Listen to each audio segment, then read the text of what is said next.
What is up, everybody? Wes Hodkiewicz here at PackersNews.com. Joined alongside Mike Vandermause in the heart of the offseason. Mike, big day for the Green Bay Packers. They re-signed John Kuhn 1 year. Ended up being for the base contract. I think it was $855,000 minimum with incentives that could push it up over $1 million.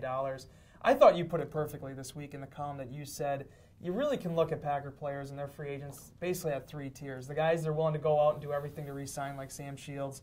The guys that are good, but you're willing to let go because you don't want to pay that max value.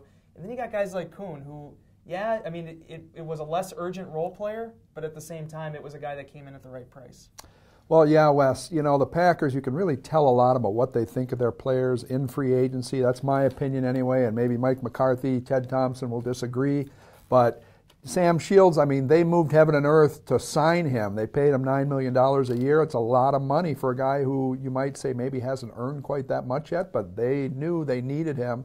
They were going to do whatever it took to get him. Now, on the flip side, you had Evan Dietrich Smith, you had James Jones, guys who the Packers decided, hey, we can live without.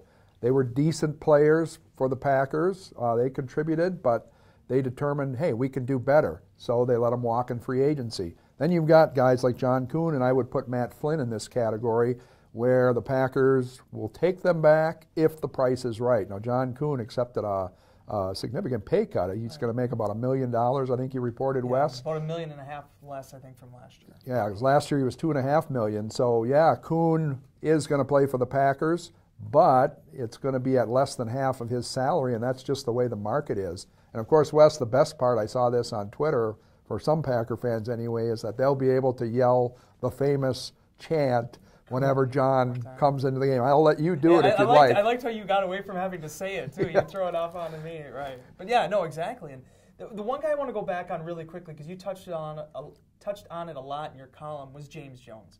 For the Packers, do you think that was risky letting him go? Obviously, it ended up being about the same contract he got the first time around with him in 2011. You know, risky maybe a little bit, but not greatly so. And here's the reason why. The money that they're going to save by not re-signing James Jones, they can take that money and use some of it to bring back Jordy Nelson and Randall Cobb, because both of their contracts are up after this season.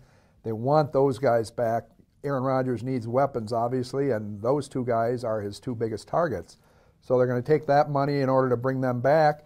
Also, you've got Jarrett Boykin, who Mike McCarthy spoke very highly of last week at the NFL owners' meetings. I think they believe he could be a solid number 3 receiver. And, of course, with all those draft picks, they're going to pick a receiver maybe fairly high in the draft. Right. Last thing for you, Mike, they've now re-signed 7 guys. If you want to count Jamari Lattimore and him getting tendered a contract, it's expected he'll sign that before the start of the offseason program.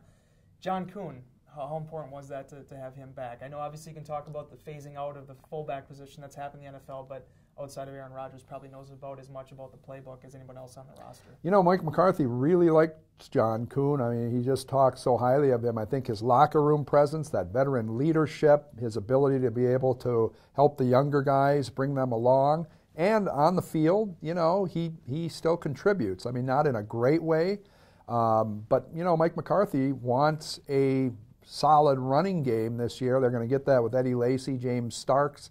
But I think Kuhn brings something to the table also in short yardage situations, his blocking ability. We all remember he had the key block against Julius Peppers in that Bears game last year that won the Packers the NFC North title. So he's a guy who, for $1 million, I think they're getting a good bargain.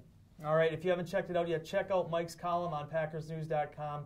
Looking back at the Orlando owners' meetings a little bit and where the Packers stand in free agency. Also, our story on John Kuhn, also up at PackersNews.com. Until next time, we'll see you later.